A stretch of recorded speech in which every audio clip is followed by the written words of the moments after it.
चारू असोप और राजीव सेन के बीच आई दरार अब सुर्खियों में बनी हुई है। कपल अब एक दूसरे पर कीचड़ उछालने पर उतर आए हैं। दोनों ने अब तक अपने रिश्ते को लेकर कई शॉकिंग खुलासे किए हैं। वहीं एक बार फिर चारू ने कुछ ऐसा रिवील किया जिसके बाद फिर से लोगों के कान खड़े हो गए हैं। अब चारू असोपा ने अपनी मैरिड लाइफ को बचाने की किस हद तक कोशिश की, उसका भी खुलासा किया है।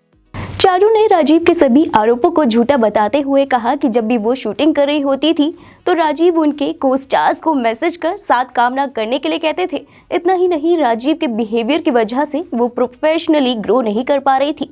यहाँ तक कि चारू को सेट से भी बाहर कर दिया गया था। लेकिन जब अपने करियर के लिए चारू ने यूट्यूब पर व्लॉग बनाना शुरू किया तो राजीव ने उन पर गैर जिम्मेदार माँ होने के आरोप लगा दिए। जियाना के साथ वीडियो बनाने पर राजीव ने चारू पर उसका इस्तेमाल करने का भी आरोप लगाया था। एक्ट्रेस का कहना है कि जब उनके साथ मार पिटाई की गई तो उन्होंने पुलिस कंप्लेंट कर दी, लेकिन राजीव के माफी मांगने पर उन्होंने उसे माफ भी कर दिया। चारू ने कहा, मेरे ऊपर फैमिली प्रेशर था कि दूसरी शादी चलानी है, वरना लोग मुझे ताने मारेंगे, मुझे ही गलत सोचेंगे और कहेंगे कि लड़की में ही खोट था। मैंने शादी चलाने के लिए बहुत कुछ बर्दाश्त किया, लेकिन मैं खुश नहीं थी। मुझे कहा गया कि काम करना छोड़ दो, राजीव के लिए खाना बनाओ, वो खुश हो जाएगा।